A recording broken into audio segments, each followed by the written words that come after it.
지난 며칠 사이에 계엄령 발동 이후에 상장 기업의 3분의 1이 52주 신저가, 지난 1년 사이에 가장 낮은 주가를 기록할 정도로 최악의 상황에 몰렸습니다. 이게 과거 탄핵 때 보면은 이게 하루 이틀에 끝날 것 같지는 않다라는 거죠. 시총으로 따지면은 72조 원이 증발했고, 외국인도 떠났고 개미로 떠났고, 개미는 심지어 이제 외국 주식뿐만 아니라 채권까지도 미국 채권을 사고 있는 이런 상황이 됐습니다. 환율은 무려 20원이 올랐어요. 환율 20원이 오른다는 거는, 환율 20원, 이걸 그나마 이게 개입한 겁니다. 이게 개입해서 그나마 20원이 오른 건데, 근데 이걸 20원 선으로 오름세를 막기 위해서 정말 허공에 갖다 뿌리는 정말 생떼 같은 우리 웨어보이고가 얼마나 되는지, 이걸 생각하면은 정말 얼마나 미친 짓을 한 건지, 그냥 돈을 갖다가 허공에 갖다 날리고 있는 거예요. 지 돈 아니라고 말이야. 우리 돈이거든요. 문제는 이게 끝난 상황이 아니다. 이제 오늘부터 새로운 장이 열리면 오늘부터 진짜 본격화 되는 거다. 오늘 이제 그래서 주말 사이에 물론 한총리와 한동훈 대표도 바빴지만은 최상목 부총리와 경제장관들도 이런저런 메시지를 내기 위해서 굉장히 애를 많이 썼습니다. 근데 이 사실 경제에서 물론 말도 중요해요. 경제라는 게 결국 심리니까. 그런데 지금 현재 상황은 정치로부터 비롯된 상황이기 때문에 결국 정치로부터 풀 수밖에 없어요. 근데 주말 동안에 과연 시장을 안정시킬 만한 상황으로 갔느냐? 불행히도 그렇지를 못했다. 결국 이 불안 상황이 계속 이어질 것 같다라는 전망이 나올 수밖에 없는 거죠. 어쨌거나 이 상황이 계속 이어질 경우에는 환율이 1,500원도 넘어설 거다. 올해 2% 성장도 장담하기 어려울 거다. 자, 어쨌거나 가뜩이나 트럼프 재집권 하에 지금 우리 기업들은 어쩌나 저쩌나 대통령이 여기서 트럼프 만나가지고 잘 해줘야 되는데 고민을 했었는데 웬걸 아주 자살권을 넣어도 제대로 넣어가지고 아주 선수 교체될, 지금 선수 교체도 선수 교체인데 당장에 지금 게임이 진행되고 있는데 지금 선수가 지금 그라운드에 누워있는데 지금 일어날 생각을 안 하고 있는, 근데 게임은 계속 진행되고 있는 이런 상황이 됐죠. 깝깝합니다. 이런 와중에 민주당도 정부를 도와줄 생각은 전혀 없습니다. 예산 좀 빨리 처리해 주십시오 그랬더니 알았어. 근데 지난번에 깎은 거에서 더 깎아. 환율이요, 하루 만에 17.8원 급등했습니다. 그 다음에 주가죠.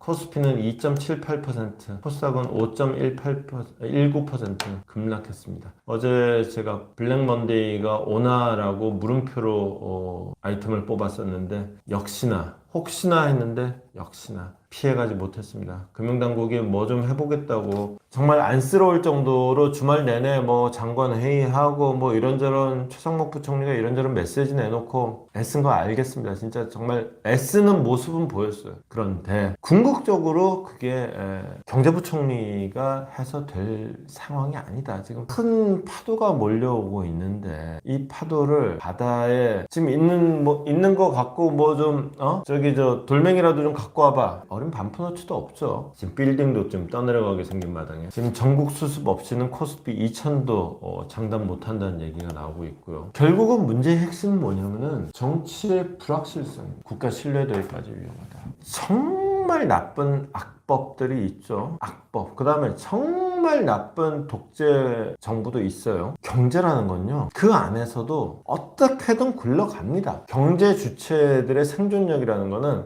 정말 게임의 규칙이 더럽네, 정말 욕 나온다 하면서도 규칙이 이렇게 정해졌어? 그럼 어떻게 그 규칙에 맞춰 살아야지. 이게 정리가 돼요. 근데 가장 불안한 건 규칙이 뭔지를 모를 때, 앞으로 이 판이 어떻게 굴러갈지 모를 때, 기울어진 운동장? 그러면은 이 기울어진 판에서 어떻게든 노는 방법을 만들어내면 돼요. 근데 이게 판 자체가 흔들리고 이거는 뭐 방법이 없다. 이 공을, 기울어진 운동장이면 공을 이쪽으로 몰면 되겠네, 그러면 되는 거죠. 근데 이게 그러면 공을 어떻게 몰아야 될지 모르겠다. 이게 지금 경제의 가장 큰 문제점이다. 그리고 여기서 가장 중요한 건 뭐다? 불확실성을 빨리 끝내는 게, 여기서 가장 중요한 거는 불확실성을 길게 갖고 가는 게 최악입니다. 물론 그 불확실성을 좋은 방향으로, 다행이다, 잘됐다 라고 하는 어떤 방향으로 만들어내는 게 최선이겠지만, 그게 아니라 이러니 차라리 설령 지옥의 법이라 할 땐 법이 똑바로 서는 상태로 만들어 놓는 것이, 조속히 만들어 놓는 것이 최소한 차선은 된다. 최악은 이 불확실한 상황을 쭉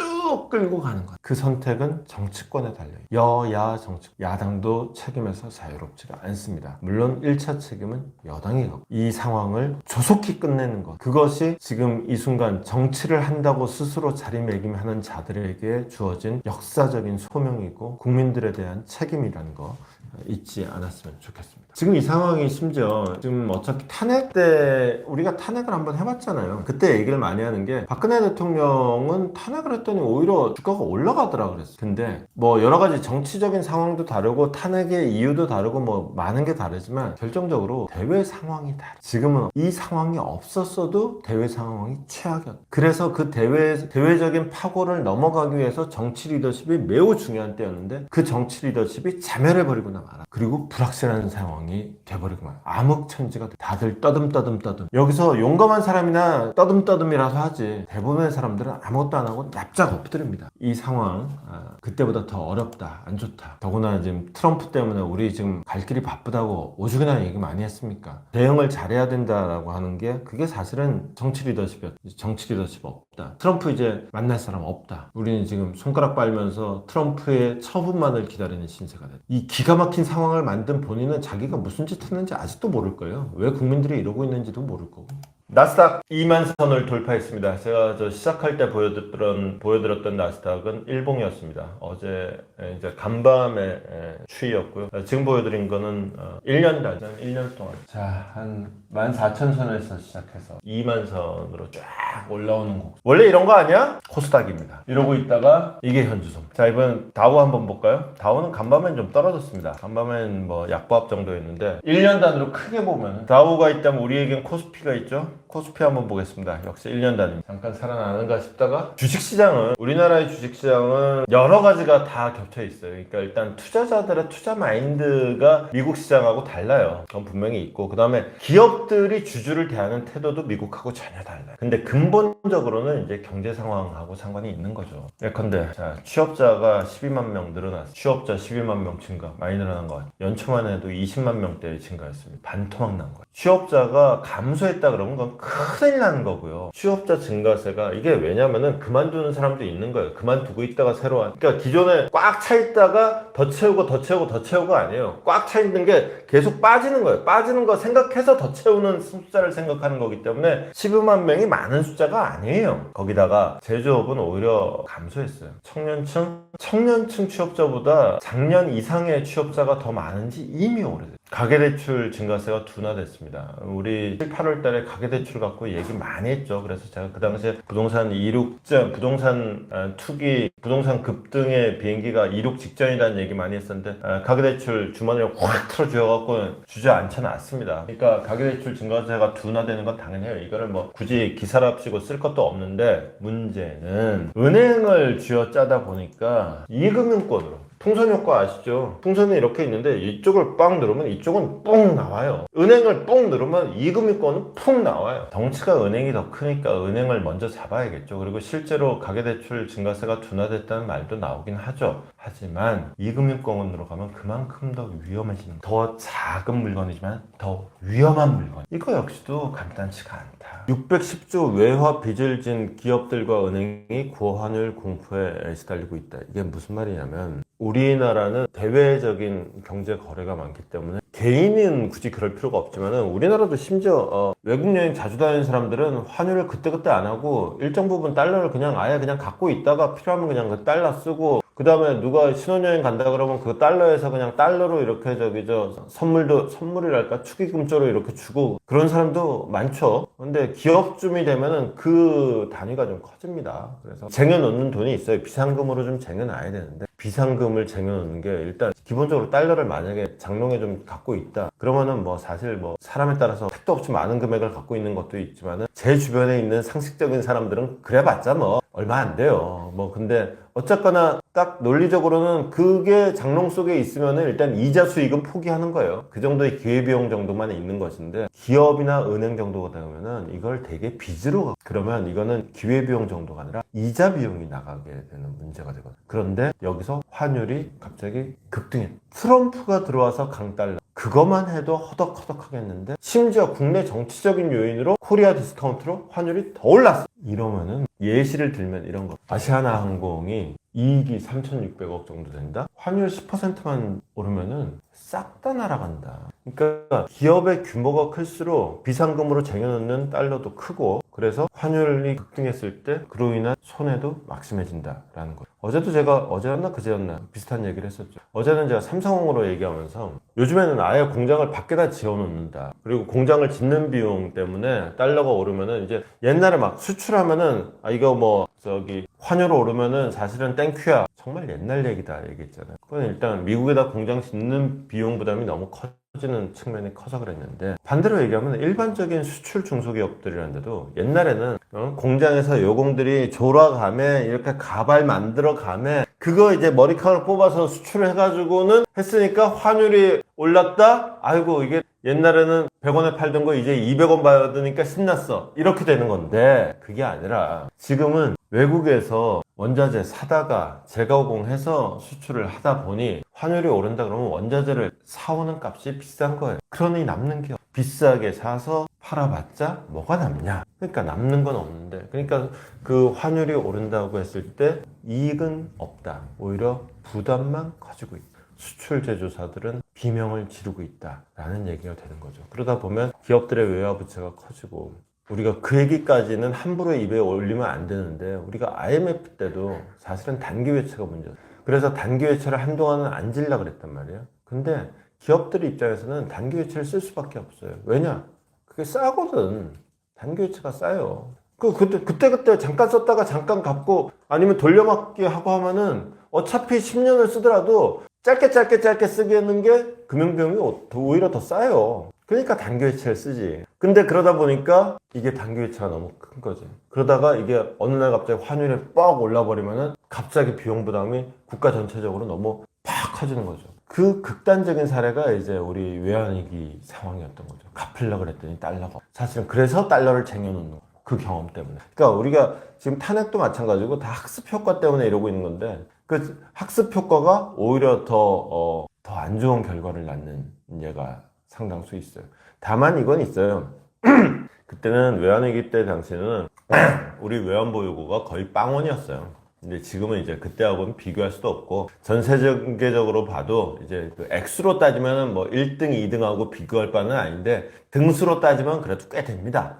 그러다 보니까 아직은 괜찮다 그랬는데, 이게 문제는 환율이 이렇게 급격하게 움직이면은 기업들이 이렇게 힘들잖아요. 그리고 정부로서도 거시경제를 관리하기가 힘들어지니까 정부도 이제 환율에 살짝 손을 댄단 말이에요. 그래서 처음에는 진짜 이렇게 손 안 대고 코 풀라고 말로 몇 마디 합니다. 근데 그거 갖고는 약발이 이제 먹힐 단계가 아니에요. 이제 지금 대통령이 지금 이렇게 난리치고 있는데 지금 최상목 부총리가 한마디 한다고 이게 시장에서 말빨이 먹히겠어요? 그러니까 이럴 때는 실력 행사밖에 없죠. 이게 금융시장의 실력 행사라는 게 뭐겠어요? 결국은 달러가 오른다, 환율이 오른다. 그 말인 즉슨 달러 값이 오른다잖아요. 환율이라는 게 돈 값이잖아요. 달러 값이잖아요. 그러면은 달러 값이 오른다. 수요 공급 원칙 똑같아요. 달러를 더 많이 내놓으면 달러 값이 떨어지겠지. 그 말인 즉슨 정부가 갖고 있던 달러를 시장에 내다 파는 거지. 그런 식으로 시장에 내다 팔면은 우리 외환보유고가 얼마야 그러고 있다가, 그러고 한 일주일 있다가 얼마야 그러면은 아니 그게 말은 못하겠고 이렇게 나오는 거예요.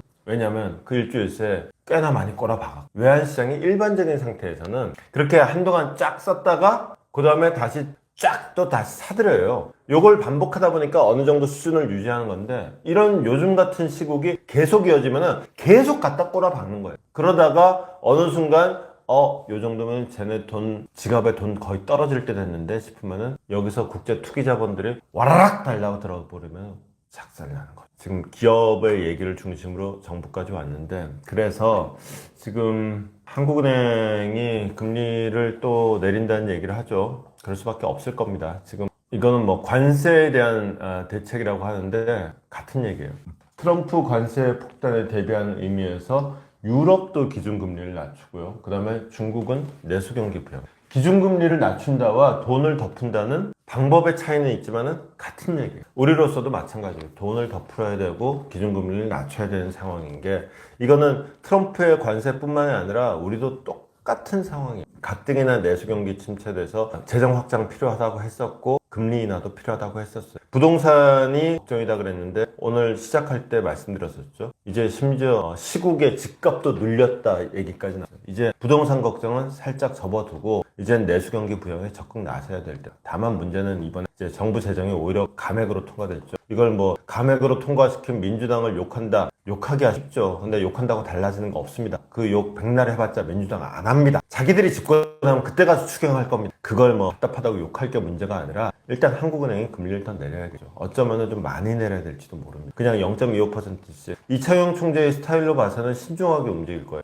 그렇게 급하게 엑셀 받거나 급하게 브레이크 밟거나 하는 스타일은 아니에요. 근데 지금으로서는 사실 정부의 역할이 제한적이라서 한국은행이 좀 적극적으로 나서줘야 될 필요가 있긴. 지금 유럽 나섰고 중국 같은 경우에는 이건 뭐 정부, 당, 뭐 은행, 심지어 기업까지 다 한 몸이에요. 이건 뭐 중국 같은 경우는 말할 나위도 없고. 중국이 지금 하고 있는 게 사실은 우리가 필요한 정책이기도 한 거예요. 지금 뭐 미국의 정책은 기본적으로 중국을 때리는 겁니다. 근데 필연적으로 한국한테도 올 수밖에 없어요. 이거를 뭐 제발 우리한테는 오지 마라 기도한다고 뭐가 바뀌냐고. 적들이 쳐들어오려고 폼 잡고 있다. 그러면 쳐들어오지 마라 기도한다고 뭐가 달라집니까? 뭐 성이라도 쌓든지 해야지. 화살이라도 만들든지 해야지. 우리로서 지금 성을 쌓을 수 있는 거 금리라도 내리고, 그 다음에 정부의 역할이 좀 제한적이긴 한데 하루빨리 추경해야 됩니다. 민주당도 수권 정당이 되려 그러면 이거 누더기 정부 받아서 어떡할 건데요? 국민들 삶이 다 망가진 다음에 집권만 하면 뭐 할 건데요? 추경 빨리 해야 됩니다. 그렇게 해서 정부는 돈을 풀고, 지금 중국이 뭘 하나 좀 유심히 봐야 돼요. 정치적으로 중국을 배우는 거는 위험하지만 경제적으로 중국 정부가 하는 거, 산업정책, 금융정책 함께 컨닝할 거 컨닝하면서 가볼 필요가 있을 것 같습니다. 트럼프 리스크를 내수를 늘려 메꾼다. 자, 우리는 트럼프 리스크 중국하고 똑같이 맡고 있고요. 그 다음에 거기다 국내 리스크까지 있습니다. 결국은 살려야 됩니다. 일단 소비 진작부터 해가지고 다시 살려놓지 않으면은 이 파장이 더 커질 거예요.